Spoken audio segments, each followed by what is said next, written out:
Selamat datang di Jalan Cermin. Jangan lupa like, komen, dan subscribe. Kaisar Naga yang tak terkalahkan. Bab 1341. Kaisar Zi mengklaim bahwa ia memiliki tubuh fisik terkuat di bawah alam ketiga dalam keilahian. Tubuhnya mengandung metode pemurnian tubuh yang ampuh. Tubuh sang abadi itu kuat. Jika tubuh Luli sekuat tubuh sang abadi, maka ia pasti bisa bertarung. Setidaknya, ia pasti bisa bertahan. Oleh karena itu, Luli bisa fokus pada pemurnian tubuh. Namun, ia telah mempelajari jurus pembunuh. Konon, jurus pembunuh adalah salah satu dari 10 jurus terbaik dalam keilahian. Jika Luli dapat menyempurnakan jurus sang pembunuh, dia akan sama kuatnya dengan pendekar agung di alam dewa. Oleh karena itu, Luli juga dapat fokus pada jalur prinsip-prinsip dasar. Namun, setelah membaca buku tersebut, Luli tidak memiliki banyak harapan untuk mempelajari jurus sang pembunuh menuju kondisi sempurna. Jurus sang pembunuh adalah jurus yang ia ciptakan sendiri. Hanya pencipta gerakan yang diciptakannya sendiri yang dapat mencapai keadaan sempurna karena hanya penciptalah yang dapat benar-benar memahami makna mendalam dari gerakan yang diciptakannya sendiri. Penciptaan makna sejati membutuhkan banyak pengalaman, banyak perasaan, dan banyak pemikiran. Luli bukanlah sang pembunuh. Ia tidak mengalami kehidupan sang pembunuh dan tidak dapat memahami esensi jurus sang pembunuh kecuali ia sangat beruntung dan mengalami hal yang sama dengan sang pembunuh. Hanya dengan cara inilah ia dapat sepenuhnya memahami jurus sang pembunuh. Serangan jiwa mustahil bagi Luli. Ia tahu beberapa di antaranya, tetapi itu bukan keahliannya. Selain itu, tanpa bimbingan seorang guru, akan sulit baginya untuk memperoleh prestasi yang hebat di jalan arwah. Penipuan. Ini bukan jalan yang tepat. Sulit untuk menjadi lebih kuat. Misalnya, kerangka panglima perang hanya sekuat itu. Bagaimana Luli bisa meningkatkan kerangka panglima perangnya? Luli memikirkannya dan memutuskan untuk memulai dari dua aspek. Pertama, mempelajari metode pemurnian tubuh dalam tubuh immortal, dan kedua, mempelajari jurus Slayer. Tentu saja, ia sengaja tidak mempelajari gerakan sang pembunuh. Ia bisa mulai dari aspek lain. Memahami niat sejati lainnya belum tentu merupakan jalan keluar yang buruk. Contohnya Ling Wanjian. Ia baru memahami niat sejati api biasa, tetapi ia akan segera memahaminya hingga tahap kesempurnaan agung. Kekuatan tempurnya juga sangat mengerikan. Luli tertidur setelah menentukan arah. Ia telah menghabiskan banyak energi spiritual. Ia kelelahan baik secara fisik maupun mental. Ia butuh istirahat yang cukup. Ketika Luli bangun, Qian Huanhan sudah bangun. Patriark Gu telah mengirim pesan bahwa mereka akan berangkat keesokan harinya. Luli dan Qian Huanhan harus tinggal di halaman dan tidak keluar.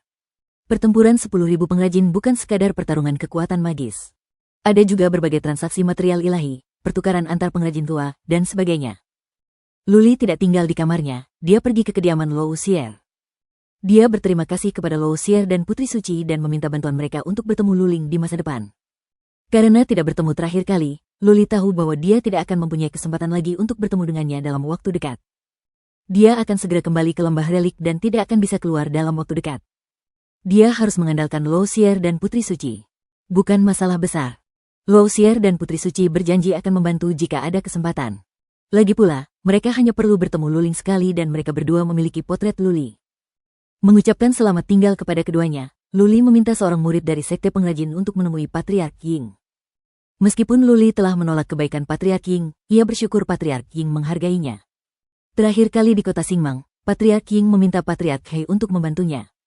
Luli juga berterima kasih. Ia hendak pergi. Bagaimana mungkin ia tidak datang dan mengucapkan terima kasih? Murid dari sekte pengrajin pergi untuk memberitahu Patriark Ying sementara Luli menunggu di luar halaman belakang.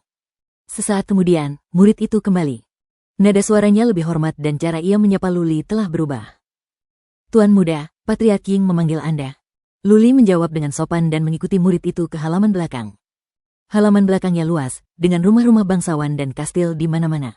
Jika bukan karena murid ini, Luli tidak akan menemukan rumah Patriark Ying. Setelah beberapa putaran, Luli bertemu dengan beberapa prajurit kuat dari sekte pengrajin. Setiap kali bertemu, Luli akan berhenti dan membungkuk ke samping, menunggu para prajurit penting itu pergi sebelum mengikuti mereka. Ketika berbelok ke taman, Luli mencium aroma yang familiar. Ia berbalik dan melihat seorang wanita bergaun hijau muda duduk di taman, membaca buku. Wanita itu sepertinya merasakan kedatangan seseorang. Ia mendongak dan menatap Luli dengan mata cerah dan indahnya. Luo Huang gelombang. Luli mengenali mata itu dan sosoknya juga mirip. Ia masih mengenakan kerudung. Luli langsung mengenali bahwa ia adalah cucu perempuan Patriark He, master pengrajin Luo Huang. Melihat Luli memasuki halaman belakang, Luo Huang penasaran. Ia melambaikan tangannya dan berkata, "Kamu, kemari." Tentu saja, para murid sekte pengrajin mengenal Luo Huang. Mereka berjalan mendekat dengan hormat. Luli tertegun sejenak, tetapi ia memilih untuk mengikuti mereka. Salam, Nona Muda Huang. Para murid sekte pengrajin begitu dekat dengan Luo Huang. Suara mereka bergetar dan telapak tangan mereka berkeringat. Luli berjalan mendekat, sama sekali tidak gugup. Matanya jernih. Ia menatap Luo Huang dengan tenang. Ia menangkupkan tinjunya dan berkata, "Salam, Nona Muda Huang. Kamu tunggu di sana." Luo Huang meletakkan buku itu di atas meja batu dan melambaikan tangan kepada para pengikut sekte pengrajin yang pergi. Nona Muda Huang memandang Luli dengan penuh minat dan berkata, "Luli, aku dengar Paman Ying ingin menjadikanmu anak didiknya kemarin. Tapi, kamu bilang tidak. Aku tidak mengerti. Apa yang Paman Ying sukai darimu?" Ekspresi Luli tetap tidak berubah. Ia menggelengkan kepala dan berkata, "Nona Muda Huang, Anda salah. Bukannya saya menolak. Saya tahu saya tidak cukup berbakat dan tidak memenuhi syarat untuk membuat Patriark Ying begitu mencintai saya." Baiklah, baiklah. Luo Huang mulai tidak sabar. Ia memelototinya dan berkata, "Kenapa semua pria seperti ini? Kamu cerewet banget dan bertele-tele. Bilang saja tidak. Kenapa kamu harus bilang itu di luar kemauanmu?" Luli cemberut. Melihat cadar di wajah Nona Muda Huang, ia tiba-tiba mencibir dan berkata, "Kalian para wanita berbeda. Itu cuma wajah. Kenapa harus ditutupi? Mengapa kamu bersikap begitu misterius? Ada begitu banyak wanita cantik di dunia. Kamu bukan satu-satunya. Apakah kamu pikir saat kamu menunjukkan wajahmu pada kaum pria, mereka akan jatuh cinta padamu? Atau, apakah kamu begitu jelek sehingga kamu terlalu malu untuk menunjukkan wajahmu? Berani sekali kau." Luo Huang mengamuk. Ia menggebrak meja dan berdiri. Matanya penuh amarah.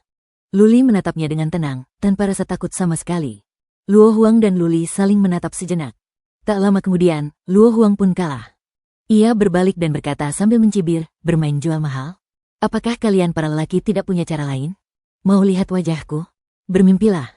Wajahku hanya bisa ditunjukkan kepada calon suamiku. Kau tidak pantas mendapatkannya." Hahaha. Luli tertawa terbahak-bahak. Luo Huang biasanya terlihat sombong dan terhormat. Namun, pada akhirnya, ia tetaplah seorang gadis muda yang manja. Ia sedikit nakal, berubah-ubah, dan pintar. Luli tidak punya waktu untuk disia-siakan oleh seorang gadis kecil. Ia baru-baru ini kebal terhadap gadis-gadis cantik. Ia berbalik dan pergi dengan sikap alami dan tanpa hambatan. Saat keluar, ia berkata, "Nona Huang, Anda salah. Saya tidak tertarik pada gadis-gadis cantik. Aku tak tahu cara jual mahal. Sekalipun kau cantik dan bisa menyebabkan kehancuran sebuah kota atau negara, bagiku kau tak lebih dari bunga yang cantik. Selamat tinggal." Luli melangkah pergi tanpa ragu. Luo Huang berbalik dan menatap punggung Luli. Akhirnya, ia tak kuasa menahan diri untuk bertanya, "Hei, kau belum memberitahuku kenapa Paman Ying menerimamu sebagai muridnya?" Luli tidak berhenti. Ia berbalik dan berkata sambil tersenyum, "Mungkin karena aku tampan." Bab 1342. Luli tidak perlu menunggu lama setelah tiba di kediaman Patriark Ying. Tak lama kemudian, seorang pelayan mempersilakannya masuk, bukan ke ruang tamu, melainkan ke ruang kerja. Patriark Ying sedang duduk di ruang kerja dengan secangkir teh di tangannya. Ia tidak berpura-pura. Ia menatap Luli sambil tersenyum dan berkata, "Luli, kau di sini. Ada yang bisa kubantu?"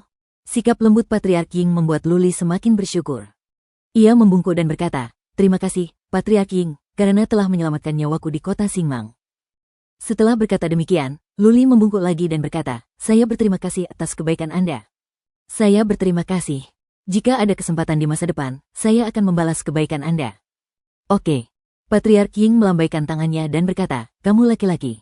Jangan terlalu sentimental. Kamu laki-laki yang menghargai persahabatan dan aku tahu itu. Aku gegabah kemarin, sampaikan permintaan maafku pada Gu Sanhei. Kurasa kita tidak ditakdirkan menjadi guru dan murid." Kata-kata Patriark Ying menghangatkan hati Luli. Ia tersentuh. Luli berkata, "Kita tidak bisa menjadi guru dan murid, tetapi mulai sekarang, Patriark Ying, kau akan menjadi salah satu seniorku yang paling kuhormati." "Senior?" Patriark Ying menatap Luli dengan heran. Melihat mata Luli yang jernih, Patriark Ying tidak bermaksud mengaku sebagai kerabat. Patriark Ying mengangguk dan berkata, "Baiklah. Berlatihlah dengan giat dan pelajari teknik menempa artefak. Jika ada kesulitan, datanglah ke sini. Ambil jimat giok ini. Kalau ada masalah, hancurkan saja dan beritahu aku." Patriark Ying melemparkan sebuah jimat giok. Luli mengambilnya dan menyimpannya. Lalu, tanpa berkata apa-apa, ia hanya membungkuk dan pergi. Bagi Patriark Ying, dia mungkin telah melakukan sesuatu yang tidak penting karena dia mengagumi seorang pemuda. Namun, bagi Luli, ini adalah kebaikan yang luar biasa. Ia mengingatnya dan berjanji akan membalas kebaikan Patriark Ying ketika ada kesempatan di masa depan. Luli meninggalkan rumah bangsawan itu dan berjalan menuju halaman depan. Saat ia melewati taman, Luo Huang sudah pergi. Luli tidak keberatan. Ada banyak gadis cantik di rumah dewa, dan terlalu banyak gadis muda dan cantik. Mudah bagi seseorang untuk menjadi abadi untuk membuat dirinya lebih cantik. Ramuan berlimpah dan banyak orang mengetahui beberapa keterampilan rahasia. Tidak sulit bagi mereka untuk mengubah fitur wajah dan membuat diri mereka tampan. Temperamen seseorang akan berbeda setelah menjadi roh dewa, jadi semua wanita di alam dewa memiliki temperamen unik mereka sendiri, dan penampilan mereka juga tidak buruk. Dewa itu dipenuhi wanita-wanita cantik. Hati Luli membeku. Ia tak ingin mengejar mereka. Bahkan jika Luo Huang membuka cadarnya dan memperlihatkan kecantikannya, Luli tak akan tertarik. Kembali di halaman, Luli mengolah energi ilahi dengan cara yang sederhana sambil memikirkan cara meningkatkan kemampuannya. Dia tidak terlalu peduli dengan seni menempa peralatan. Dia akan kembali dan membaca semua buku Tian Lingxi, lalu menyerahkannya kepada Peridarah untuk dipahami. Setelah Peridarah selesai membaca semua buku, dia pasti akan membuat kemajuan pesat di bidang formasi dan pembatasan. Pada saat itu, belum terlambat baginya untuk mendalami penempaan senjata. Ada 3 cara tercepat untuk memahami maksud sebenarnya. Luli teringat uraian singkat tentang prinsip dasar dalam buku kuno yang diberikan Qian Huanhan kepadanya. Untuk mempelajari prinsip dasar sesegera mungkin, langkah pertama adalah bertarung dalam pertempuran sungguhan. Di saat hidup dan mati, potensi seseorang akan terstimulasi. Pada saat itu, pikiran seseorang bisa bergerak dengan kecepatan yang mengerikan. Itulah saat termudah untuk mencapai terobosan. Langkah kedua adalah pergi ke tempat-tempat seperti situs bersejarah atau area misterius di alam asal. Tempat-tempat itu pasti memiliki jejak Dao yang ditinggalkan oleh para pejuang sakti, atau jejak hukum alam, atau jejak hukum agung. Jejak Dao yang ditinggalkan para pejuang kuat, jejak hukum alam, dan jejak hukum agung. Semuanya dapat membantu orang mempelajari prinsip dasar, hukum alam, dan kebenaran hukum besar dengan cepat. Cara lain adalah dengan mendalami formasi dan batasan arai, serta memahami hukum langit dan bumi melalui formasi dan batasan arai. Namun, jalur ini lebih sulit. Pengrajin yang kuat tidaklah lemah. Meskipun begitu, hanya sedikit pengrajin yang mampu mencapai level prajurit tertinggi di alam dewa. Bahkan prajurit super perkasa di alam dewa pun akan kesulitan. Itu karena formasi penghambatan dan formasi penghambatan diubah dari hukum alam. Jika seseorang mencoba melawan hukum alam, akan ada banyak jalan memutar dan kesalahan bisa saja terjadi. Selain itu, untuk menjadi ahli formasi penghambatan dan pengrajin yang hebat, seseorang harus menghabiskan banyak waktu dan energi. Tentu saja, seseorang tidak akan punya waktu untuk berkultivasi dan tumbuh lebih kuat. Seseorang tidak dapat memiliki kue dan memakannya sekaligus. Kepala kamar relik adalah seorang pendekar pedang ulung, tetapi ia tidak kuat. Long Suesa adalah seorang prajurit super perkasa di alam dewa, tetapi ia tidak begitu mahir dalam menempa artefak.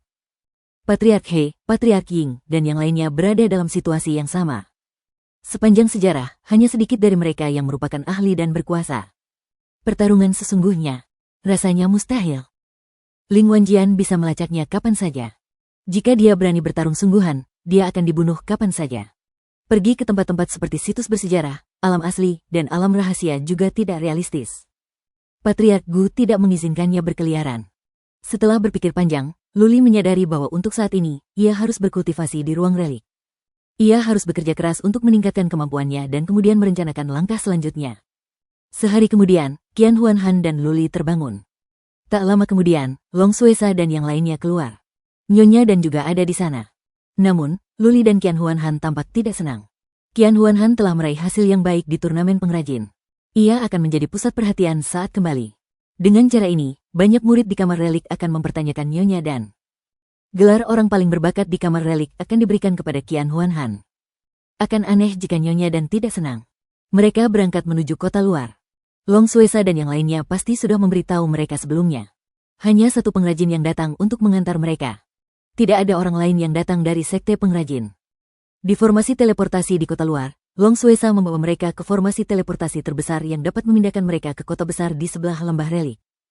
Gemerisik, gemerisik, gemerisik gelombang. Dari kiri terdengar beberapa langkah kaki. Mereka menoleh.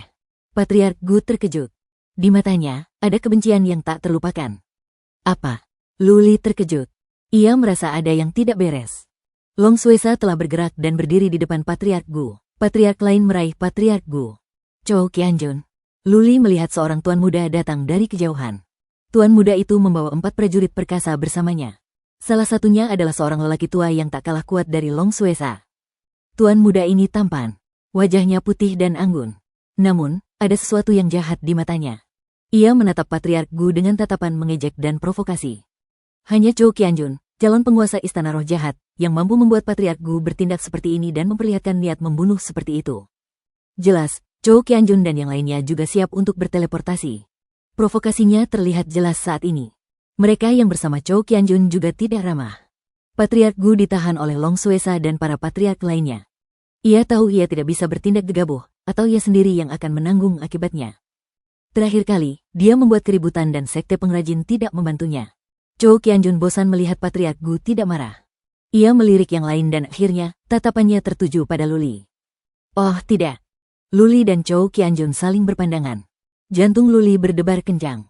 Dari mata Zhou Qianjun, Luli bisa melihat banyak makna tersembunyi. Jelas. Bab 1343. Zhou Qianjun menatap Luli dengan seringai mengejek. Namun, ia tidak berlama-lama. Mereka melangkah ke dalam formasi teleportasi dan diteleportasi di bawah pengawasan Luli dan yang lainnya. Sombong dan mendominasi.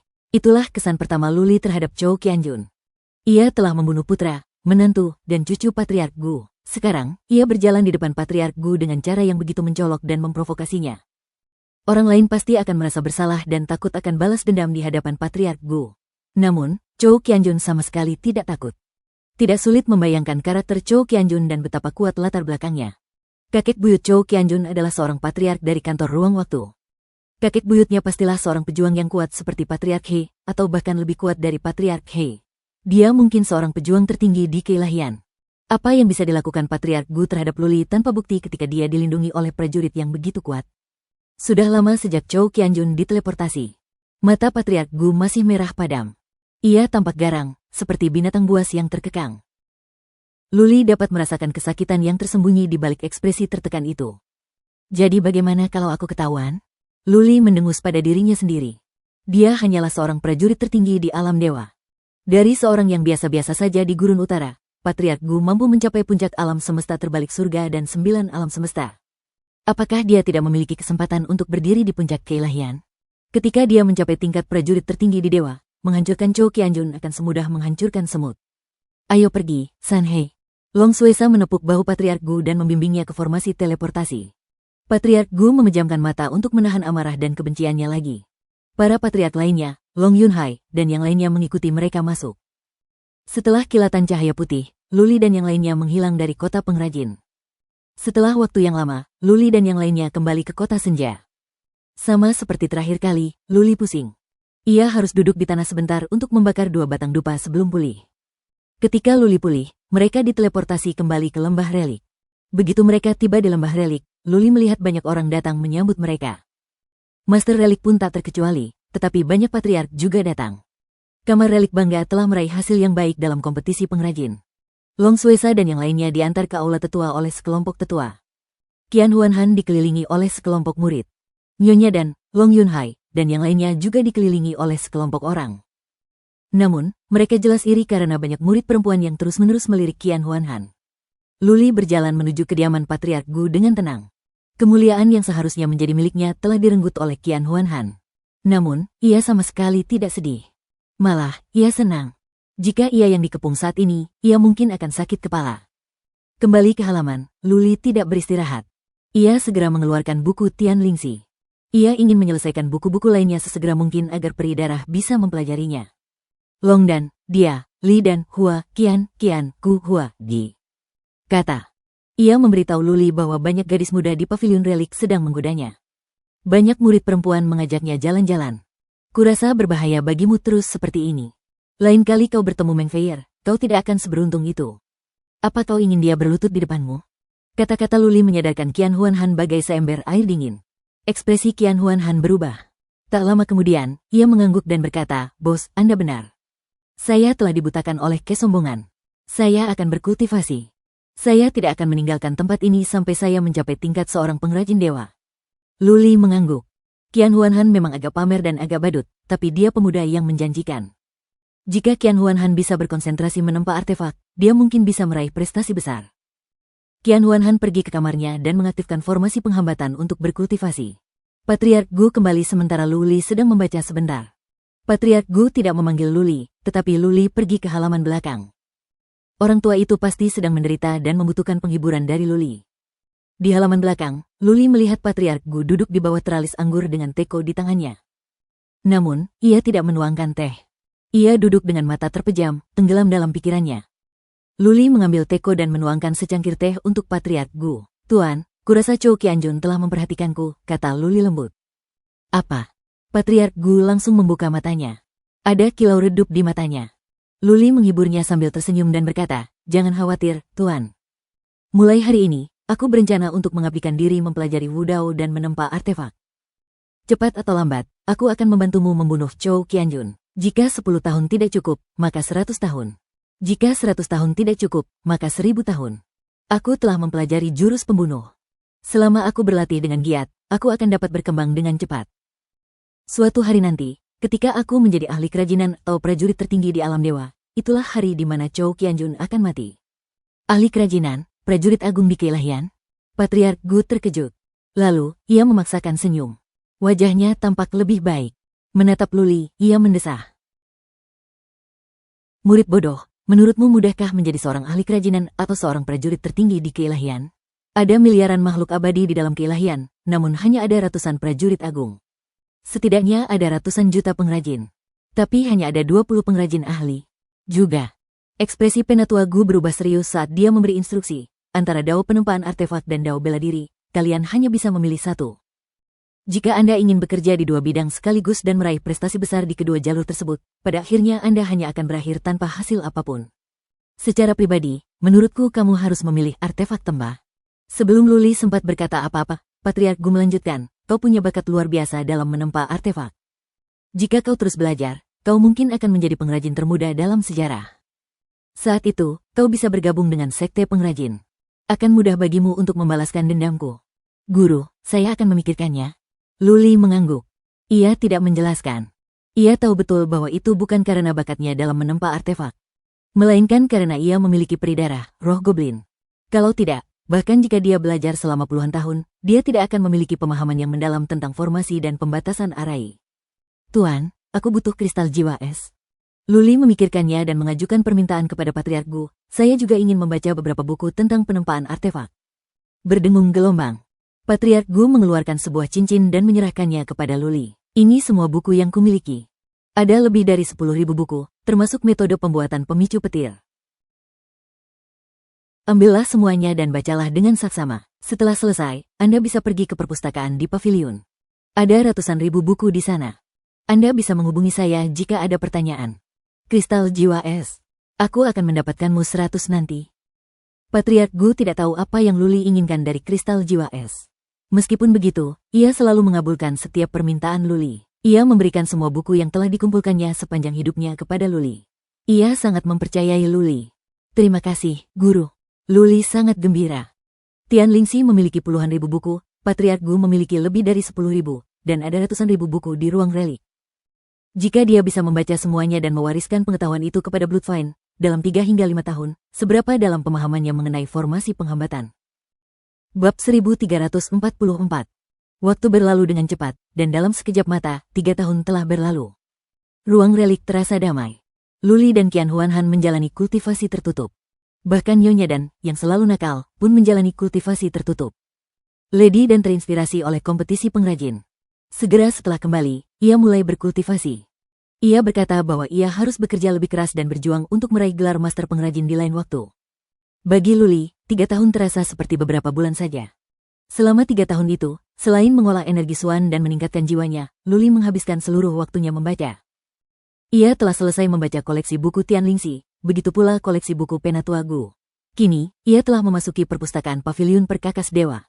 Ada ratusan ribu buku di ruang relik.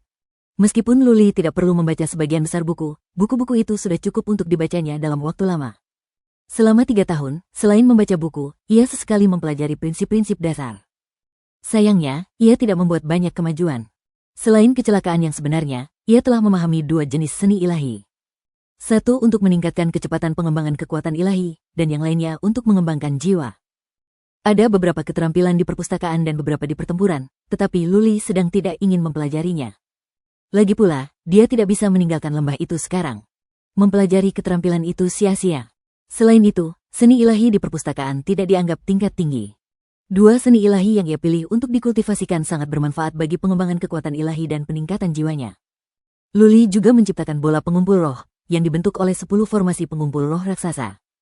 Bola pengumpul roh ini dapat meningkatkan energi Suan di langit dan bumi hingga ratusan kali lipat. Saat ini, energi Suan di lantai 2 perpustakaan telah mencapai tingkat yang mengerikan. Selama waktu ini, Luli sering masuk ke Wikbit untuk mempelajari keterampilan penyempurnaan tubuh di tubuh immortal. Sayangnya, formasi di tubuh immortal terlalu rumit. Luli tidak belajar banyak setelah berkali-kali mencoba. Peri darah telah meremehkan kerumitan formasi di tubuh sang abadi. Seharusnya ia mendapatkan kendali penuh atas tubuh sang abadi. Kemudian, dia menyadari bahwa ada lebih banyak formasi di tubuh immortal. Ada formasi yang lebih rumit di dalam tubuh immortal. Butuh waktu lama bagi peri darah untuk mendapatkan kendali penuh atas tubuh immortal. Setelah menjadi abadi, Luli tidak lagi memiliki rasa waktu. Dulu ia tidak sabaran. Namun kini, ia merasa puluhan tahun kultivasi akan berlalu dalam sekejap mata. Terkadang, ketika ia lelah, tanpa sadar ia membuka kembali kenangan-kenangan berdebu di benaknya. Pikirannya melayang kembali ke tempat yang jauh itu, tempat yang hanya akan ia temui dalam mimpinya. Tunggu. Memikirkan kembali alam semesta kekaisaran bumi, Luli tersadar. Yan Tiangang, Kaisar Langit Terbalik, dapat mengirim avatar ke dunia fana. Jika Yan Tiangang dapat melakukan hal yang sama, ia dapat sering bertemu dengan ketiga istrinya. Dia bergegas berjalan keluar dari perpustakaan dan langsung menuju ke rumah tetua Gu. Ada 2 murid yang menjaga dan membersihkan perpustakaan. Melihat Luli pergi terburu-buru, mereka berdua saling memandang dengan bingung. Menurut peraturan perpustakaan, Luli tidak memenuhi syarat untuk masuk ke perpustakaan. Namun, ia memiliki token naga Suesa. Ia bisa langsung pergi ke lantai 2 perpustakaan dan membaca semua buku dalam koleksi tersebut. Terlebih lagi, Long Yunhai dan Lady Dan dulu suka mengganggu Luli. Selama ini, mereka selalu menghindari Luli setiap kali bertemu dengannya. Akibatnya, Luli, seorang murid yang tidak penting, diperlakukan seperti monster yang mengerikan. Ada banyak rumor di ruang relik. Beberapa mengatakan bahwa Luli adalah anak haram kepala suku atau bahwa Luli memiliki identitas khusus. Singkatnya, Luli diselimuti misteri. Banyak orang tidak dapat memahaminya dan penasaran tentangnya. Luli kembali ke kediaman Patriark Gu dan langsung menuju aula belakang. Patriark Gu masih memikirkan cara meningkatkan pemicu petir.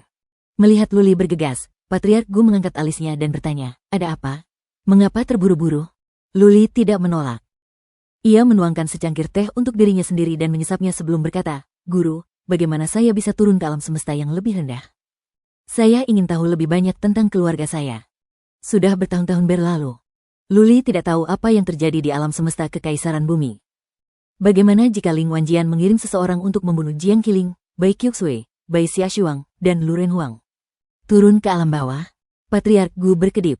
Setelah beberapa saat, ia berkata, "Ini melibatkan energi iman. Untuk turun ke alam semesta yang lebih rendah, kau harus meminjam energi iman. Energi iman adalah jembatan antara keilahian dan dunia fana." Energi iman. Luli teringat dewa barbar dan dewa penyihir. Kaisar Langit Terbalik tampaknya telah memperoleh energi keyakinan dari alam semesta Langit Terbalik. Luli mengerutkan kening dan berkata, "Seharusnya ada orang di dunia fana yang memujaku. Aku yakin aku memiliki energi keyakinan. Tapi aku tidak tahu bagaimana menggunakannya." Sebenarnya, Penatua Gu merenung sejenak dan menggelengkan kepalanya. "Saya sarankan kalian tidak menggunakan kekuatan iman atau menyerapnya. Itu jalan yang berbahaya dan tidak lazim. Selain itu, energi keyakinan di satu alam semesta terlalu sedikit untuk menjadi bermakna. Kecuali Anda dapat memiliki energi keyakinan dari puluhan ribu dunia fana dan ratusan juta orang, barulah kemampuan Anda dapat ditingkatkan. Namun, sebagian besar energi iman di dunia fana telah terbagi. Jika kau mencoba memperjuangkannya, kau akan merampas makanan dari mulut harimau. Kau akan dibunuh oleh para pejuang yang kuat." Petik 2. Energi keimanan adalah jenis energi yang istimewa. Energi ini tidak dipupuk oleh diri sendiri. Sebaliknya, energi ini disalurkan melalui energi orang lain untuk memperkuat diri. Ratusan juta, bahkan puluhan miliar orang akan mengirimkan energi kepada Anda siang dan malam. Dengan cara ini, Anda dapat menikmati hasil kerja keras orang lain dan tumbuh lebih kuat. Tetapi, energi keimanan mempunyai kekurangan, yakni energinya yang tidak merata dan kacau. Lagi pula, energi banyak orang tidaklah murni. Sulit untuk mengonsumsinya. Kecelakaan bisa saja terjadi. Satu langkah yang salah dan Anda akan mati. Oleh karena itu, memupuk energi keyakinan adalah cara yang tidak lazim. Petik 2. Penjelasan Patriark Gu memberi Luli pemahaman yang lebih baik tentang energi keyakinan.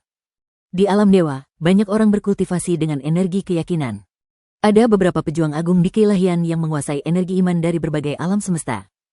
Namun, berkultivasi dengan energi iman selalu dibenci oleh keilahian dan dianggap sebagai cara yang tidak lazim. Jika Luli ingin seorang avatar pergi ke dunia fana, ia harus mengembangkan energi keyakinan. Energi keyakinan adalah jembatan antara keilahian dan dunia fana. Tanpa energi keyakinan, bagaimana mungkin seorang avatar dapat pergi ke dunia fana melalui jarak yang begitu jauh? Memupuk kekuatan iman membutuhkan waktu yang sangat lama. Menurut penjelasan Penatuagu, jika seseorang mengolah kekuatan iman dan menerimanya, jiwanya akan menjadi tidak murni di masa depan. Hal ini akan berdampak besar pada kultivasinya di masa depan. Kecuali Luli terus mengandalkan energi keyakinan untuk berjuang demi lebih banyak dunia fana, lebih banyak umat beriman, dan lebih banyak energi keyakinan, Luli tidak akan mampu melakukannya. Sepengetahuan Patriarkku, banyak dunia fana dibagi oleh para pejuang tertinggi dalam keilahian. Dunia fana adalah sumber energi mereka. Mereka tidak akan membiarkan siapapun merebut wilayah mereka. Siapapun yang berani melakukannya akan bertarung sampai mati. Tidak apa-apa gelombang. Luli harus menyerah ketika mendengar bahwa energi keyakinan hanya dapat dikembangkan selama puluhan tahun. Butuh waktu puluhan tahun, dan itu akan memengaruhi perkembangannya di masa depan. Kekuatan iman ini tidak terlalu berarti. Gairah Luli disiram air dingin. Ia frustrasi. Matanya berkaca-kaca. Pikirannya melayang ke alam semesta kekaisaran bumi yang jauh. Bab 1345. Kepala penegak hukum, Lu Zhengyang, dan Lu Renhuang menjalani kehidupan yang baik. Di sisi lain, Jiang Qiling, Bai Qiuxue, dan Bai Xiaoshuang sedang mengalami masa-masa sulit. Luli telah berada di keilahian selama beberapa tahun tanpa kabar apapun. Jika bukan karena jimat giok kehidupannya yang masih utuh, semua orang pasti mengira dia sudah mati. Patriark penegakan hukum dan Lu Zhengyang tidak punya harapan untuk menjadi abadi. Karena itu, mereka fokus mengelola keluarga Lu. Sebelum Luli pergi, ia meletakkan fondasi yang kokoh bagi keluarga Lu. Keluarga Lu berkembang di alam semesta kekaisaran bumi secara diam-diam. Jiang Qiling, Bai Qiuxue, dan Bai Xiaoshuang merindukan Luli siang dan malam. Mereka kelelahan. Jiang Qiling dan Bai Qiuxue baik-baik saja. Mereka sering berlatih, jadi hidup mereka tidak terlalu sulit. Bai Xiaoshuang adalah orang yang gelisah. Berkali-kali ia ingin berkultivasi, tetapi ia segera berhenti. Ia sendirian dan sengsara. Sejak Lu Renhuang pergi ke alam dewa, ia telah berkultivasi di penjara es sendirian. Ia hanya kembali 2 kali. Dia telah membuat beberapa kemajuan, tetapi dia belum mencapai puncak alam semi-dewa, apalagi menjadi abadi. Kemajuan Jiang Qiling dan Bai Qiuxue juga lambat. Dengan warisan Kaisar Langit terbalik, Jiang Qiling telah mencapai alam semi-dewa. Namun, karena ia harus bergantung pada Kaisar Langit terbalik, fondasinya tidak stabil. Ia tidak mengalami kemajuan apapun setelah beberapa tahun berkultivasi. Bai Qiuxue semakin membaik. Ia telah mencapai puncak alam abadi bumi. Dalam 1 atau 2 tahun, ia akan mencapai alam semi-dewa. Murid-murid dari keluarga lain juga baik-baik saja. Dengan sumber daya yang melimpah, kemajuan mereka pun pesat. Yang paling mengejutkan Patriark penegakan hukum dan Lu Zhengyang adalah Prajna. Hanya dalam beberapa tahun, Prajna telah berkembang dari alam berdaulat manusia ke alam semi-dewa.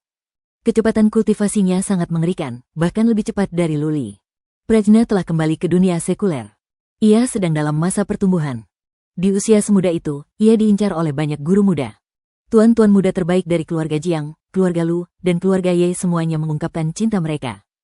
Banyak yang menganggap Prajna sebagai dewi dan bersedia menikahi siapapun kecuali dia. Sayangnya, Prajna bersikap dingin kepada semua orang. Ia akan menamparkan siapapun yang berani mengganggunya. Ia tidak mau dipermalukan oleh siapapun. 2 tuan muda dari keluarga inti hampir ditampar sampai mati. Banyak orang yang geram. Ketika mereka kembali ke keluarga masing-masing untuk mengadu, mereka mendengar sebuah rumor, konon Prajna jatuh cinta pada Luli, tetapi ditolaknya. Belakangan, Luli berkata bahwa ia hanya akan menerima Prajna jika ia menjadi abadi dan pergi menemui dewa untuk mencarinya. Setelah rumor ini menyebar, tak seorang pun berani punya ide tentang Hanya lagi. Bagaimanapun, Prajna bisa dianggap sebagai wanita Luli. Luli adalah penguasa tertinggi alam semesta kekaisaran bumi dan pahlawan dalam sejarah 9 alam semesta. Dengan kota ilahi dan perlindungan Blazing Huo dan Chen Tianxian, keluarga-keluarga di alam semesta Heaven Reefs dan keluarga Lu menjalani kehidupan yang nyaman di 9 alam semesta. Para murid keluarga sering pergi ke Purgatori Primal Chaos untuk berlatih. Bahkan jika mereka bertemu dengan beberapa murid keluarga dari 9 batas, tidak ada yang berani memprovokasi mereka. Hal ini membuat banyak orang merasa sedikit bangga dan arogan. Wajar saja, mereka akan merasa sedikit puas diri dan sombong. Patriark penegakan hukum dan Lu Zhengyang akan menghukum tanpa ampun setiap murid keluarga yang melakukan sesuatu yang melewati batas. Mereka akan dikurung selama 10 tahun atau dihukum berat atau dicabut haknya untuk meninggalkan alam semesta kekaisaran bumi. Patriark Penegakan Hukum dan Lu Zeng yang sangat menyadari bahwa keluarga Lu dan keluarga-keluarga lainnya terlalu lemah. Keluarga-keluarga dari 9 alam semesta bersikap sopan kepada mereka karena pengaruh Luli masih ada.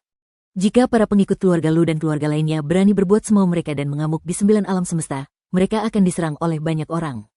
Meski begitu, keluarga Yan juga memiliki kota suci dan ditaklukkan oleh Luli juga. Keluarga Lu belum berkembang pesat. Jika keluarga Lu tidak tegas pada diri mereka sendiri, keluarga Lu akan hancur sebelum sempat berkembang pesat. Terlebih lagi, banyak murid keluarga Yan yang masih hidup telah melarikan diri.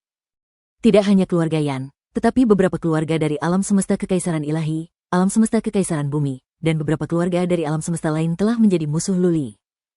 Orang-orang itu bersembunyi dalam kegelapan atau berpura-pura berhubungan baik dengan keluarga Lu. Begitu ada kesempatan, mereka akan menunjukkan taring mereka dan menghancurkan keluarga Lu. Fondasi keluarga Lu lemah. Populasinya kecil, dan prajurit inti yang kuat jumlahnya sedikit. Keluarga Lu tidak sehebat keluarga-keluarga besar di 9 alam semesta. Keluarga Lu membentuk tim bayangan untuk memantau alam semesta lain. Tim tersebut telah bersiap selama lebih dari setahun untuk menyelinap ke alam semesta lain, berharap menemukan murid-murid keluarga Yan yang masih hidup. Namun, dalam waktu kurang dari sebulan setelah mereka dikirim, lebih dari separuhnya dibunuh. Tidak ada yang tahu siapa pelakunya. Keluarga-keluarga besar telah bercokol di 9 alam semesta selama jutaan tahun. Mereka bagaikan pohon yang berakar di 9 alam semesta. Keluarga Lu belum mendapatkan pijakan yang kuat di alam semesta kekaisaran bumi. Sekarang, mereka sedang berusaha mencapai 8 alam semesta lainnya. Tak terelakkan bahwa mereka akan diserang balik. Tak perlu dikatakan lagi, alam semesta kekaisaran bumi dipenuhi pengintai dan mata-mata dari keluarga-keluarga besar. Keluarga Lu tidak dapat menemukan mereka. Kemungkinan besar, ada mata-mata di kota ilahi juga. Banyak murid keluarga Lu yang merasa puas diri. Mereka percaya bahwa keluarga Lu adalah keluarga terkuat di 9 alam semesta dan mereka mampu mendominasi. Untungnya, Patriark Penegakan Hukum dan Lu Zeng yang telah berupaya keras untuk mengawasi alam semesta kekaisaran bumi. Jika bukan karena mereka, kota suci akan ditembus dan keluarga Lu serta keluarga besar lainnya akan musnah. Yang menghibur Patriark Penegakan Hukum dan Lu Zeng yang adalah bahwa Mingyu dan Lu Feixui memiliki 4 putra dan 2 putri. Mingyu sangat berterima kasih kepada keluarga Lu. Ia memberi anak-anaknya nama keluarga Lu dan menjadikan mereka murid keluarga Lu. Dari 4 putra dan 2 putri, 3 di antaranya berbakat. Meskipun masih muda, mereka telah menunjukkan bakat mereka. Lu Renhuang tidak menikah dan Luli tidak memiliki keturunan.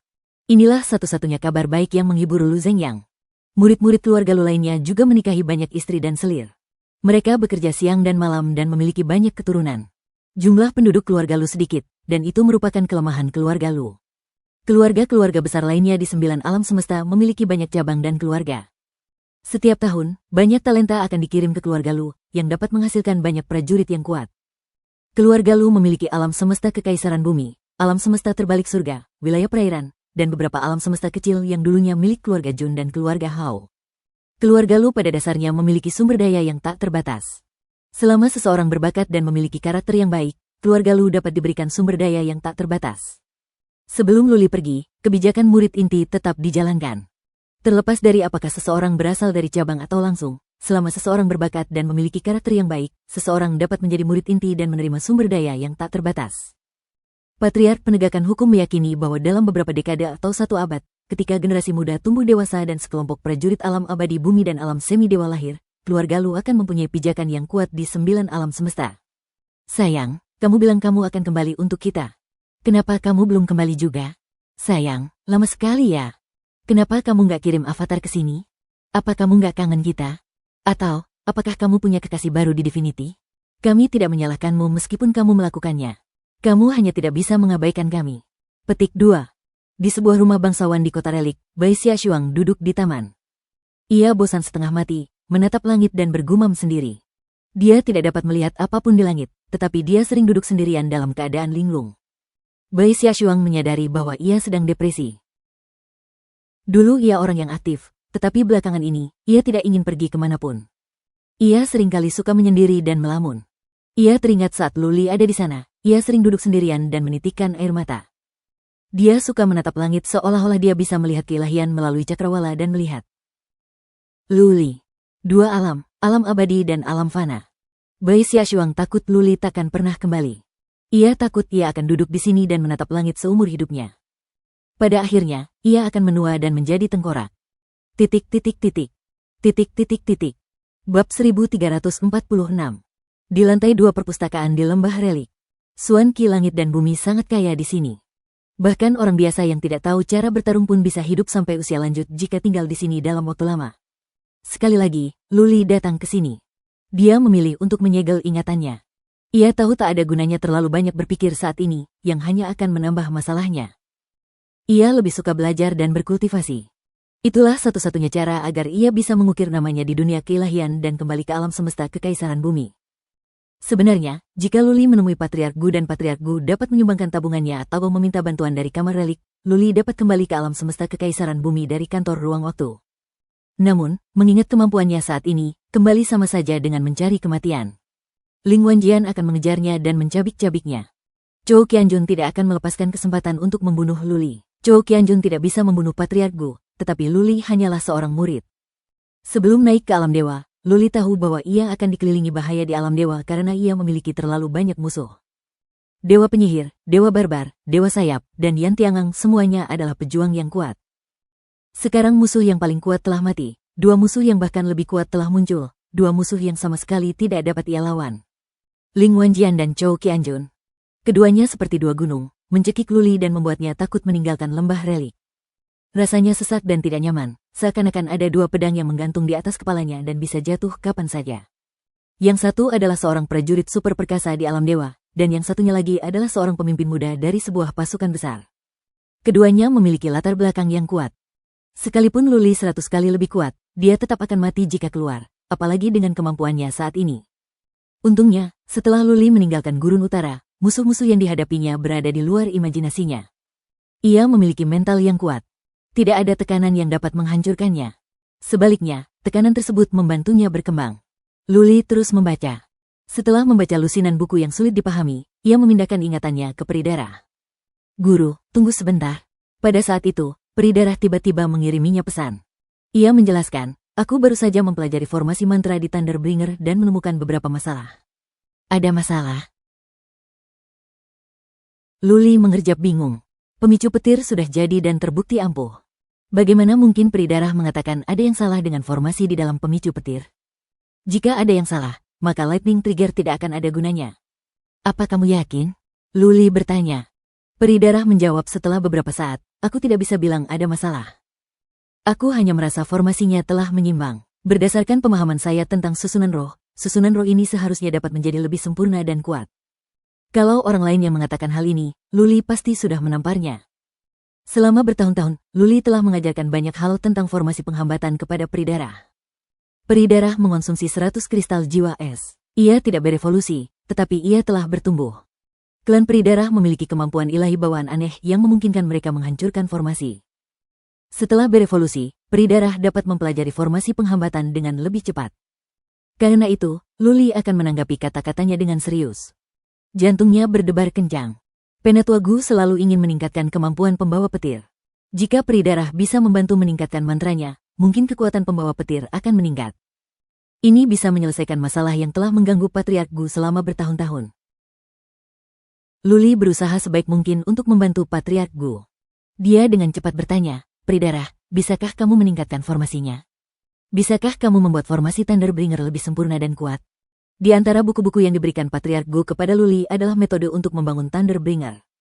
Luli mewariskan semua pengetahuan ini kepada peri darah. Tanpa disadarinya, peri darah sedang mempelajari formasi di dalam pemicu petir.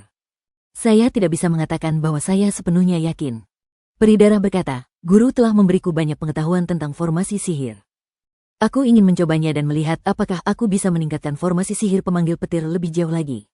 Tuan, beri aku waktu 1 atau 2 bulan. Jangan ganggu aku selama waktu ini. Oke. 1 atau 2 bulan terlalu singkat bagi Luli. Ia bisa menghabiskannya dengan berkultivasi secara tertutup. Jika peri darah bisa meningkatkan pembawa petir, Patriark Gu pasti akan sangat gembira. Luli terus membaca buku itu, mencoba menghafal semua informasi yang rumit. Lagi pula, ia tidak perlu belajar, memverifikasi, atau mempelajarinya. Yang perlu ia lakukan hanyalah menghafal dan mewariskan pengetahuan itu kepada peri darah. Luli telah mengolah jiwanya selama beberapa tahun dan telah mengonsumsi ramuan yang berhubungan dengan jiwa. Jiwanya semakin kuat. Mudah baginya untuk mengingat beberapa informasi. Waktu terus berjalan. Setengah bulan kemudian, kedamaian di perpustakaan pun terganggu. Qian Huanhan berjalan mendekat dengan gembira. Ia menyerahkan sebuah pedang mewah kepada Luli dan berkata, "Bos, akhirnya aku berhasil membuat relik terbaik. Aku sudah menjadi ahli sekarang." Hah? Luli mengambil pedang itu dan melihatnya. Ia terkejut. Baru 3 tahun berlalu. Bagaimana Qian Huanhan bisa menempa relik tingkat tinggi? Sebelumnya, Qian Huanhan hanya bisa membuat relik tingkat rendah yang tidak sempurna. Bagaimana mungkin ia bisa berkembang begitu cepat dalam 3 tahun? Luli mengambil pedang itu dan mengamatinya. Pemahamannya tentang formasi telah mencapai tingkat yang mendalam. Ia mencoba merasakannya dan menemukan bahwa formasi di dalamnya tidak kuat. Meski begitu, dilihat dari teknik penempaannya, tampilan reliknya, formasinya, roh artefaknya, dan kestabilannya, pedang ini memang merupakan relik terbaik. Bagus. Luli senang untuk Qian Huanhan. Ia mengacungkan jempol dan berkata, "Han, aku tidak tahu kau begitu berbakat dalam menempa artefak. Aku bangga padamu." Meskipun begitu, lebih mudah menjadi pengrajin ahli daripada menjadi pengrajin ahli. Akan lebih sulit menjadi pengrajin ahli. Saya harap Anda dapat terus berkarya. Jangan berpuas diri. Saya akan. Qian Huanhan mengangguk. Ia sangat gembira. Ia telah bekerja keras selama bertahun-tahun. Ia mempelajari formasi atau menempa artefak. Selain Patriark Gu, Luli belum pernah melihatnya. Hari ini, akhirnya ia bisa melihat cahaya. Bagaimana mungkin ia tidak bahagia? Ayo pergi. Aku mau minum denganmu. Luli berdiri dengan gembira. Ia siap merayakan untuk Qian Huanhan. Sudah lama sekali dan dia butuh istirahat. Mereka meninggalkan perpustakaan dan berjalan menuju tempat Patriark Gu. Gemerisik, gemerisik, gemerisik gelombang. Begitu mereka keluar dari perpustakaan, 3 wanita muda berjalan menghampiri mereka. Yang memimpin adalah Jiang Ruodan dan Nyonya Dan. Sudah beberapa tahun sejak terakhir kali mereka bertemu. Lady dan bahkan lebih cantik. Ia bagaikan apel matang, memancarkan aroma yang memikat. Ia mengenakan rok kulit merah muda yang memperlihatkan pahanya yang bulat dan indah. Ia juga mengenakan baju zirah pendek yang memperlihatkan perutnya yang halus dan indah, sungguh menarik. Ia memegang busur giok putih di tangannya. Sepertinya ia datang ke perpustakaan untuk mencari informasi. Secara kebetulan, dia bertemu Luli dan Qian Huanhan. Dia terkejut, lalu memasang wajah muram. Sudah 3 tahun sejak terakhir kali mereka bertemu, tetapi bukan berarti Lady Dan telah melupakan masa lalu. Jiang Liansui masih terkungkung saat itu. Qian Huanhan telah mengalahkan Nyonya Dan dalam kompetisi pengrajin. Nyonya Dan tak kuasa menahan diri untuk waktu yang lama setelah kembali ke kamar relik. Nyonya Dan sangat marah ketika melihat Qian Huanhan dan Luli. Ia mencibir ketika melihat pedang di tangan Qian Huanhan. "Qian Huanhan, kau butuh 3 tahun untuk membuat sebilah pedang. Kudengar kau telah menempa sebuah relik terbaik. Bisakah Anda membiarkan wanita muda ini melihatnya?" Bab 1347. Kabar Qian Huanhan menempa artefak dewa bermutu tinggi telah dilaporkan ke pavilion artefak dewa. Nona muda Dan baru saja keluar dari pengasingan dan mendengar kabar tersebut. Ia mengamati artefak dewa Qian Huanhan dengan indera ilahinya dan tahu apa yang sedang terjadi. Qian Huanhan menjadi tidak enak hati setelah mendengar kata-kata Nyonya muda Dan. Ia menyadari beberapa murid telah keluar dari perpustakaan untuk menonton pertunjukan. Ia memaksakan senyum dan menyerahkan pedang itu kepada Nyonya muda Dan. "Tolong ajari aku, Nyonya senior Dan." Nyonya muda Dan menyerahkan busur putihnya kepada seorang nona muda di sampingnya. Ia mengambil pedang itu dan menjentikkan bilahnya dengan jarinya. Pedang itu berdengung pelan. Pola formasi pada pedang mulai bergerak. Tampak seperti ada kilatan cahaya. Embrio pedang ini mencolok tetapi tidak praktis. Nyonya muda Dan melirik Qian Huanhan dan berkata lembut, "Embrio pedang ini terbuat dari berlian, batu matahari langit, dan batu cahaya bulan, kan? Saat kamu menempanya, apinya kurang bagus. Seharusnya kamu juga menggunakan kristal api bumi untuk memanaskannya. Dengan begitu, embrio pedang akan lebih sempurna." "Adik Qian Huanhan, apakah saya benar?" Qian Huanhan tertegun. Lalu, ia mengangguk tanpa ekspresi. "Nyonya senior Dan benar. Itu tidak cukup bagus. Aku juga tidak menggunakan kristal api bumi." Gelombang. Nyonya Dan menuangkan kekuatan sucinya ke dalamnya dan mengerutkan kening. Ia menggelengkan kepala dengan tidak setuju dan berkata, "Saudara Qian Huan, kau perlu meningkatkan kemampuan formasimu. Kau telah mengukir 4 formasi secara total, keuletan, angin kencang, api, dan amarah. Keempat formasi ini bekerja sama dengan baik dan dapat meningkatkan kekuatan senjata hingga beberapa persen. Namun, kamu mengukir formasi api ganas dan formasi angin kencang terlalu dekat. Ini akan menyebabkan artefak dewa menjadi terlalu panas. Jika kamu menggunakannya dalam waktu lama, masa pakai artefak dewa ini akan sangat berkurang. Jika kamu sering menggunakannya, artefak ini akan tidak berguna paling lama dalam setengah tahun." Ini adalah artefak dewa yang setengah tidak berguna. Gelombang semakin banyak murid yang datang untuk menonton. Komentar nona muda dan membuat wajah Qian Huanhan semakin muram. Namun, nyonya muda dan tidak mengarang cerita. Ia punya alasan tersendiri. Apa yang dikatakannya benar dan tak terbantahkan. Dengan begitu banyak orang yang menonton, Qian Huanhan hanya bisa mengangguk dan berkata, nyonya muda dan benar. Aku perlu meningkatkan formasiku. Ah, roh artefak ini. Nyonya dan tiba-tiba berseru kaget. Ia merasa kasihan. Ia menuangkan kekuatan suci ke tangannya dan seekor naga api muncul. Ia menggelengkan kepala dan berkata, adik Qian Huan, tidakkah kau tahu bahwa naga api itu berelemen api? Pedang ilahimu seharusnya memiliki kekuatan ledakan, tetapi kau menyegel naga banjir api dengan atribut gelap. Ini akan menyebabkan benturan atribut yang akan sangat memperpendek umur pedang. Menghabiskan begitu banyak material suci bermutu tinggi untuk memurnikan senjata suci yang tidak dapat digunakan terlalu lama adalah suatu pemborosan besar. Ini juga karena Penatua Gu melindungimu. Jika itu murid lain, mereka pasti sudah dihukum sejak lama. Petik 2. Wajah Qian Huanhan memucat. Kegembiraannya menempa senjata ilahi kelas tinggi dan menjadi pengrajin ilahi telah lenyap sepenuhnya.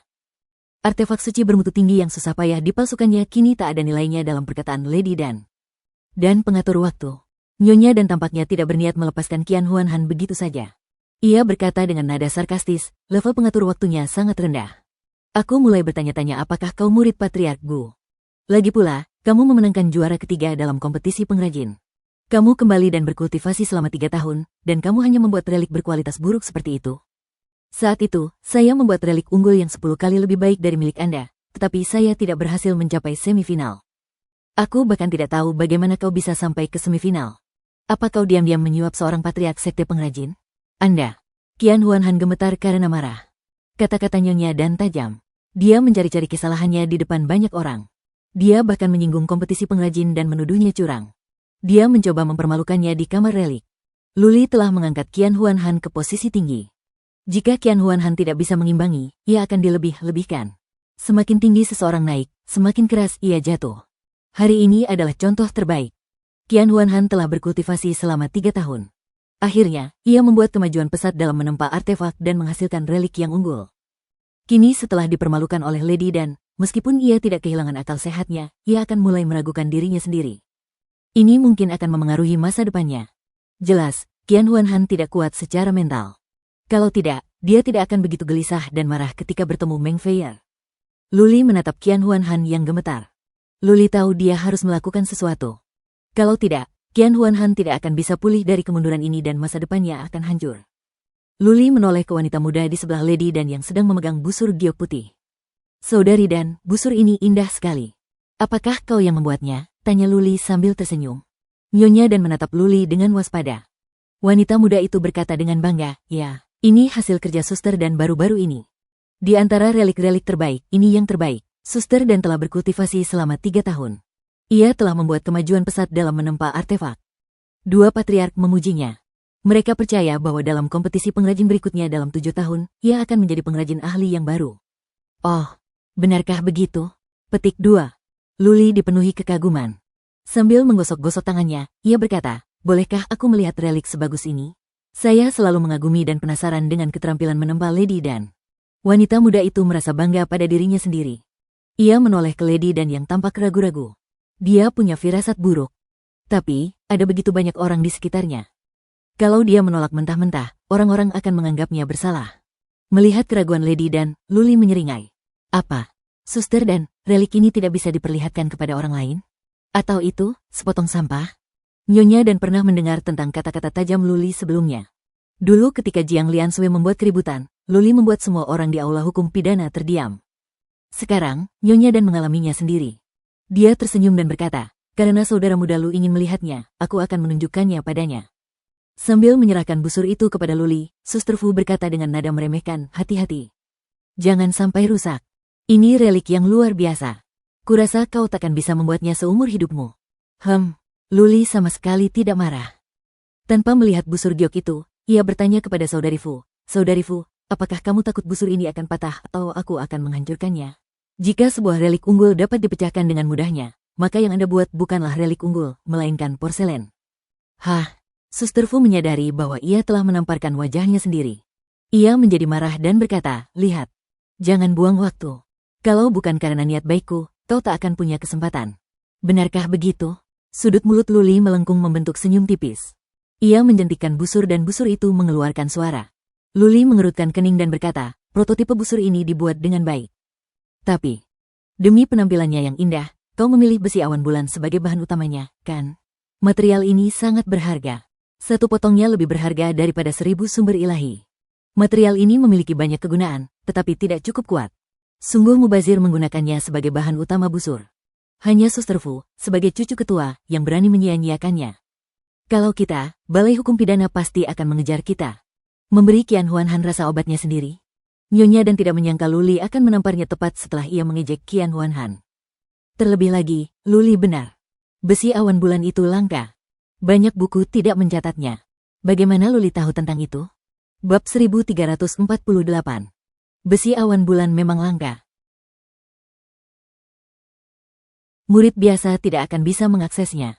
Bahkan jika mereka pergi ke perpustakaan untuk mencari informasi, mereka tidak akan pergi ke perpustakaan untuk mencari bahan-bahan yang mungkin tidak akan pernah bisa mereka gunakan. Luli, tentu saja, tahu tentang besi awan bulan. Perpustakaan Tianlingxi menyimpan berbagai macam catatan material langka. Luli telah membaca semuanya dan ia memahaminya dengan jelas. Senjata relik yang terbuat dari bahan ini seindah ukiran batu giok. Sayang sekali Lady dan kurang mahir. Kalau saja dia bisa menambahkan bahan lain, busurnya bisa lebih kuat. Omong kosongmu saja. Bagaimana mungkin murid tak berguna sepertimu tahu tentang busur ini? Omong kosongmu saja. Jelas, Suster Fu tidak mempercayai Luli. Ia mencibir. Ia pikir Luli hanya bicara omong kosong untuk menyenangkan orang banyak. Dia tidak akan membiarkan Luli meninggalkannya karena Lady Dan. Gelombang. Luli tersenyum. Sambil menatap Lady Dan, ia berkata, Saudari Dan, bahan utama busurmu adalah besi awan bulan dengan batu bunga angin, kristal kalajengking, dan sedikit besi meteorit. Apa aku salah? Apa? Beberapa murid yang menyaksikan terkejut. Mereka belum pernah mendengar tentang dua materi yang disebutkan Luli. Mereka skeptis. Mungkinkah Luli hanya omong kosong? Lady Dan memasang wajah dingin. Ia cemberut dan berkata, busurnya terbuat dari bahan-bahan ini. Masalahnya, tidak ada lagi Stone of Chill dan Black Jade Fins di gudang. Kalau tidak, busurnya tidak akan selemah ini. Jangan salahkan aku. Nyonya dan secara tidak langsung mengakui bahwa Luli benar. Banyak murid dan Suster Fu terkejut. Bisakah Luli mengetahui semua materi itu hanya dengan melihatnya sekilas? Haha gelombang. Luli tertawa terbahak-bahak. Ia menggelengkan kepala dan mendesah. Saudari Dan, kau kaya sekali. Batu dingin itu masing-masing bernilai beberapa ribu sumber ilahi dan tanaman giok hitam juga berharga. Jika kau menggunakan bahan-bahan itu, kau akan rugi jika menjual busur itu. Sebenarnya, Anda tidak perlu menggunakan material sebagus itu. Anda hanya perlu menambahkan bubuk fosfor putih dan batu yuan biru. Namun, kedua material tersebut sulit untuk dilebur dan kemungkinan gagalnya tinggi. Kurasa kau tidak pandai menempa artefak. Itulah sebabnya kau tidak ingin merusak besi awan bulan. Mata Lady Dan terbelalak lebar. Ia menatap Luli seolah melihat hantu. Semua yang dikatakan Luli benar. Seolah-olah ia telah melihat pekerjaan Lady Dan dengan mata kepalanya sendiri. Bukannya dia tidak tahu bahwa bubuk fosfor putih dan batu esensi biru dapat menebus kurangnya ketangguhan besi awan bulan. Hanya saja, keahliannya dalam menempa belum cukup tinggi, jadi dia tidak berani mencoba. Jika gagal, besi awan bulan akan hancur. Ekspresi Nyonya Dan telah menjelaskan banyak hal. Mereka menatap Luli dengan lebih ragu. Kalau saja Luli adalah seorang kepala keluarga, wajar saja jika dia mengatakan hal ini. Namun Luli hanyalah murid biasa, bahkan bukan seorang master penempaan artefak. Bagaimana dia bisa memberi pelajaran pada Nona Dan? Hei gelombang. Qian Huanhan terlihat lebih baik. Ia selalu mengagumi Luli. Di kamar relik, ia dan Luli adalah satu-satunya saudara sejati. Luli senang karena telah memberi pelajaran pada Lady Dan. Serangan dan penghinaan Lady Dan barusan telah meredakan amarahnya. Sekarang, ia merasa jauh lebih baik. Berdengung gelombang. Luli menuangkan energi ilahi. Busur itu mulai bersinar dalam cahaya putih. Ada lapisan kabut di atas busur itu. Dilihat dari penampilannya, busur itu sama bagusnya dengan banyak relik agung. Lady Dan memandang kabut di sekitar haluan dan roh artefak yang samar-samar terlihat. Ia tersenyum percaya diri. Busur ini adalah karya terbaik yang pernah ia buat seumur hidupnya. Ia bangga karenanya. Luli memejamkan mata sejenak untuk merasakan sesuatu. Ia menggelengkan kepala dan mendesah, merasa menyesal.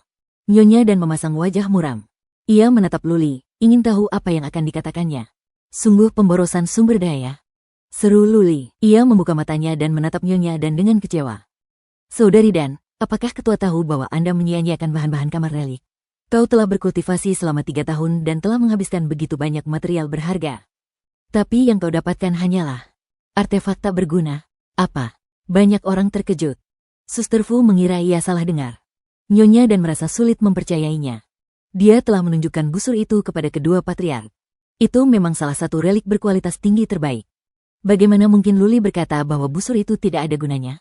Apakah maksudnya bahwa kedua leluhur itu buta dan tidak dapat mengetahui bahwa itu adalah artefak yang tidak berguna?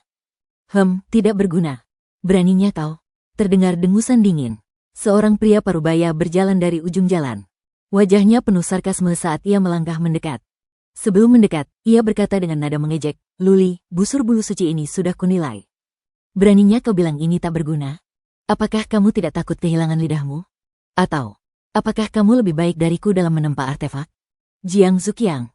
Luli meliriknya. Ia menyeringai. Ayah Jiang Liansui ada di sini, dan ia akan mempermalukan Luli di depan umum. Senang bertemu dengan Anda, Patriark Jiang. Para murid langsung membungkuk, termasuk Luli dan Qian Huanhan. Baik Luli maupun Qian Huanhan tidak menyukai pria ini, tetapi mereka tidak boleh membuat kesalahan dalam hal etiket.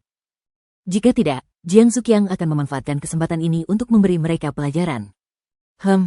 Jiang Zuqiang mendengus dingin dan berkata dengan wajah datar, Luli, aku mendengar semua yang kau katakan tadi. Aku ingin kau memberiku penjelasan. Kalau tidak, kau tidak menghormatiku dan Patriark Tong. Meremehkan para senior sekte adalah kejahatan serius. Jelas, Jiang Zuqiang ingin menggunakan kesempatan ini untuk memberi Luli pelajaran. Jiang Liansui masih di dalam. Ia telah memohon kepada kepala suku beberapa kali, tetapi tidak pernah dibebaskan. Jiang Zuqiang merasa terhina dan marah. Kini setelah ia akhirnya menemukan kesempatan, ia tidak akan menyia-nyiakannya. Ya, Saudari Fu menambahkan, Patriark Jiang dan Patriark Tong telah mengidentifikasi busur bulu. Mereka yakin itu adalah relik tertinggi. Luli, kau bicara omong kosong. Kau mengingkari keputusan kedua leluhur. Kau menghina para senior kita. Menghina para senior adalah pelanggaran serius. Aturan pertama kamar relik adalah seseorang tidak boleh menghina para senior. Jika ini terbukti, Luli akan dihukum 3 hingga 5 tahun. Semua orang menatap Luli. Qian Huanhan gugup. Luli tetap tenang. Menatap Jiang Zuqiang, ia berkata sambil tersenyum, Patriark Jiang, bagaimana kalau kita bertaruh?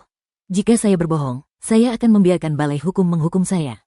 Jika saya cukup beruntung untuk menjadi benar, apa yang akan Anda lakukan? Benar-benar. Keyakinan Luli membuat Jiang Zuqiang meragukan dirinya sendiri. Apakah dia melakukan kesalahan? Namun, Patriark Tong bersama Luli dan dia juga telah melihat busur bulu. Terkadang, seseorang bisa saja membuat kesalahan. Bagaimana mungkin dua patriark bisa salah? Mendengar hal ini, Jiang Zuqiang mencibir, apa yang kau inginkan dariku? Bagaimana kalau aku membungkuk dan meminta maaf padamu? Tentu. Luli mengangguk. Ia melihat sekeliling dan berkata, silakan jadi saksiku. Jika busur itu masih berguna, aku akan membiarkan balai hukum menghukumku. Jika memang begitu, Patriark Jiang harus tunduk dan meminta maaf padaku. Apa gelombang? Suasananya sangat meriah. Semakin banyak murid berkumpul. Sekarang jumlahnya lebih dari 20. Kata-kata Luli menimbulkan sensasi yang luar biasa. Seorang murid yang bahkan bukan seorang ahli penempaan artefak ingin bertaruh dengan seorang patriark. Mereka bertaruh apakah relik itu tidak berguna atau tidak. Ini pasti lelucon yang belum pernah terjadi sebelumnya. Bos, jangan berlebihan. Qian Huanhan mulai kehilangan kepercayaan diri. Ia menarik-narik jubah Luli. Ia berharap Luli tidak akan mendapat masalah hanya karena membelanya. Tidak apa-apa. Bab 1349. Lady Dan mengambil alih busur bulu. Ia menuangkan energi ilahi ke dalam busur itu dan memeriksanya dengan saksama sejenak. Dia yakin relik itu baik-baik saja dan semuanya normal. Bagaimana mungkin benda itu menjadi tidak berguna setelah 100 tembakan? Selain Lady Dan, Suster Fu dan yang lainnya juga memeriksa busur bulu dengan kekuatan psikis. Mereka yakin itu adalah relik yang bagus. Busur itu penuh kekuatan.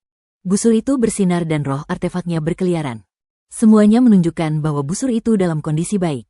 Bahkan Jiang Zuqiang tidak dapat menemukan kesalahan apapun ketika ia memeriksanya dengan kekuatan psikis. Jiang Zuqiang mengangguk kepada Nyonya Dan. Nyonya Dan membuka busurnya dan melepaskannya ke langit. Tidak ada anak panah di busurnya. Namun, saat Lady Dan menarik tali busur, Xuan Qi di langit dan bumi berkumpul membentuk anak panah semi-transparan. Swish gelombang. Anak panah tembus pandang itu melesat ke langit dengan aura yang membakar, membelah menjadi sekitar selusin anak panah di udara. Mereka bagaikan selusin naga putih yang melesat ke angkasa, mencoba mencabik-cabik makhluk-makhluk di angkasa. Apa? Begitu Lady Dan menggunakan busur itu, banyak prajurit kuat di lembah relik terkejut. Banyak orang memeriksanya dengan kekuatan psikis. Jiang Zuqiang merasa lega melihat Lady Dan hanya menembak ke langit. Meski begitu, banyak orang tidak langsung menarik kekuatan psikis mereka. Mereka memeriksa dengan rasa ingin tahu, mencoba mencari tahu apa yang sedang terjadi. Swish gelombang. Anak panah kedua dilepaskan. 12 naga putih melesat naik dan menghilang setelah mencapai ketinggian beberapa mil. Anak panah ketiga, anak panah keempat, anak panah kelima. Setelah memastikan bahwa busur bulu baik-baik saja, Lady Dan menembakkan lebih banyak anak panah. Ia telah memeriksa busur bulu untuk memastikannya baik-baik saja. Ia menyeringai dan sesekali menatap Luli, mencoba melihat apakah Luli kecewa. Luli tampak tenang, matanya penuh keyakinan. Ia tampak tidak khawatir sama sekali. Suasana menjadi riuh. Banyak orang berdiskusi dengan suara pelan. Beberapa bertaruh untuk melihat siapa yang akan menang. Namun, jelas bahwa kebanyakan orang bertaruh pada Jiang Zuqiang. Luli adalah seorang murid yang baru beberapa tahun berada di ruang relik. Bagaimana mungkin ia bisa dibandingkan dengan seorang patriark? Jiang Zuqiang adalah seorang pengrajin ahli yang telah mempelajari penempaan artefak selama lebih dari 100 tahun. Tembakan anak panah yang terus-menerus membuat para tetua di lembah waspada. Master Pavilion dan tetua kuno iblis darah naga diam-diam memancarkan indera ilahi mereka. Mendengar diskusi para murid, mereka semakin penasaran. Luli benar-benar bertaruh dengan Jiang Zuqiang. Ini pertama kalinya dia menemukan hal seperti itu di kamar relik. Bagaimana bisa Luli memanggil relik yang telah dinilai oleh dua patriark? Seorang murid kecil benar-benar berani membandingkan pandangan jauh ke depan dan pengetahuannya dengan dua orang tua. Jika orang lain, mungkin Master Pavilion Dragon Blood Vien dan tetua kuno tidak akan memperdulikannya dan menganggapnya sebagai lelucon. Namun Luli berbeda. Mereka semua tahu bahwa Qian Huanhan bisa meraih juara ketiga berkat Luli. Luli telah memberi mereka banyak kejutan. Akankah ada lebih banyak kejutan kali ini? Panah ke-30. Anak panah ke-50. Anak panah ke-80. Nona dan sangat cepat. Ia telah menembakkan 4 atau 5 anak panah sekaligus. Naga-naga putih melayang di langit. Pemandangan yang indah. Qian Huanhan tampak mengerikan. Ia telah menembakkan 80 anak panah, tetapi busur bulu suci tidak menunjukkan tanda-tanda kerusakan. Cahaya yang sama, kekuatan yang sama, dan kabut yang sama. Sama seperti saat Luli menembakkan anak panah pertama. Beberapa murid yang bertaruh pada Luli sangat marah. Mengapa mereka tidak percaya pada Luli? Jelas, mereka akan kalah. Suster Fu dan murid perempuan lainnya mencibir. Sesekali mereka melirik Luli dari sudut mata. Mereka tampak merayakan kemenangan terlebih dahulu. Anak panah ke-88. Nona dan sedikit lega. Sejauh ini, tidak ada yang terjadi pada busur bulu suci. Menembakkan 100 anak panah pun tidak akan jadi masalah. Luli hanya menggertak. Busur bulu suci itu pasti tidak berguna. Jiang Zuqiang selalu memasang wajah datar. Sebenarnya, ia akhirnya merasa lega. Jika kalah, ia harus membungkuk dan meminta maaf kepada Luli. Kalau begitu, ia tak akan bisa lagi berdiri tegap di ruang relik. Seorang patriark membungkuk dan meminta maaf kepada seorang murid. Jiang Zuqiang merasa pipinya terbakar saat memikirkannya. Anak panah ke-93, anak panah ke-96. Saat naga-naga putih itu melesat, Qian Huanhan kehilangan harapan. Ia tak lagi peduli dengan hasilnya. Satu-satunya pikirannya adalah pergi menemui Patriark Gu dan memohon untuk Luli di Balai Hukum Pidana agar Luli tidak menderita begitu menyedihkan. Suster Fu dan yang lainnya menoleh ke arah Luli. Ia masih tenang. Mereka tak bisa menahan diri untuk mengagumi ketenangan Luli. Ia begitu tenang di ambang kematian. Anak panah ke-98. Setelah anak panah itu ditembakkan, ekspresi Nona dan tiba-tiba berubah. Ia tampak seperti melihat hantu di siang bolong. Mulutnya terbuka lebar, cukup untuk memasukkan sebutir telur. Senyum di wajah Suster Fu dan yang lainnya membeku. Alis Jiang Zuqiang terangkat. Jantungnya berdebar kencang. Apa yang terjadi? Ada apa, Suster Dan? Kenapa kamu berhenti? Kau butuh 2 anak panah lagi? Suster Fu bertanya dengan heran. Nona dan tidak mengatakan apa-apa, tetapi wajahnya semakin pucat. Ia menatap busur di tangannya. Matanya dipenuhi rasa tak percaya dan frustrasi. Seolah-olah ia telah kehilangan jiwanya. Ruo Dan, apa yang terjadi? Jiang Zuqiang merasakan ada yang tidak beres. Ia menghampiri dan bertanya dengan ekspresi serius. Nyonya Dan tidak menjawab. Ia hanya menyerahkan busur bulu kepada Jiang Zuqiang. Seluruh tempat itu hening. Semua orang menatap busur bulu ilahi, wajah mereka penuh keterkejutan dan kebingungan.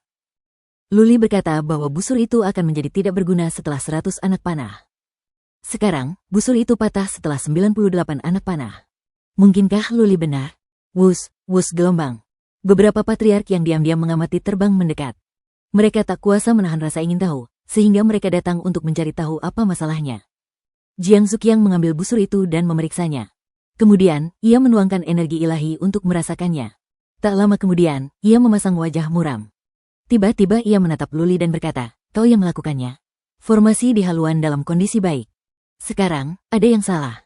Anda pasti telah melakukan sesuatu. Ya. Meskipun Suster Fu tidak tahu detailnya, ia langsung menambahkan, Luli baru saja mengambil busur itu. Dia pasti telah melakukan sesuatu padanya dan menghancurkan lingkaran sihir. Kalau tidak, mengapa busur bulu suci bisa patah? Para leluhur yang datang tidak memeriksa, tetapi mereka menatap Luli dengan curiga. Lagi pula, kedua patriark itu telah memeriksa busur bulu. Mereka tidak mungkin melakukan kesalahan. Kemungkinan besar Luli telah melakukan sesuatu padanya. Luli tersenyum tetapi tidak berkata apa-apa. Qian Huanhan membantah, Patriark Jiang, jangan memfitnah. Luli bisa menghancurkan formasi hanya dengan melihatnya. Bagaimana dia bisa begitu mampu? Bahkan seorang ahli pun tidak dapat mengubah formasi busur tanpa ada yang menyadarinya. Baiklah, kita berhenti berdebat. Luli melambaikan tangannya. Sambil melihat ke utara, ia berkata, guru ada di sini. Biarkan beliau melihatnya, dan Anda akan tahu. Wah gelombang. Bab 1350.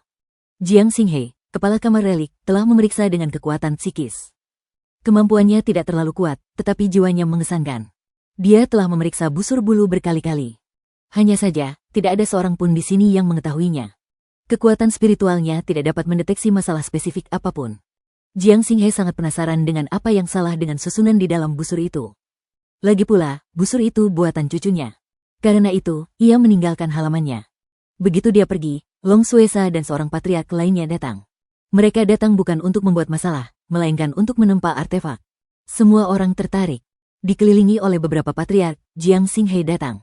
Di sisi lain, lebih banyak patriark dan murid datang. Patriark Gu juga datang. Masalah ini menyangkut Luli dan Qian Huanhan. Dia harus datang. Coba aku lihat. Jiang Xinghe melirik dan mengulurkan tangannya. Jiang Zuqiang segera menyerahkan busur bulu kepada Jiang Xinghe. Jiang Xinghe menerimanya, menuangkan energi ilahi, dan menutup matanya. Setelah 12 tarikan napas, Jiang Xinghe membuka matanya. Ia menyerahkan busur bulu kepada Patriark Gu dan berkata, Sanhe, lihatlah juga. Oke.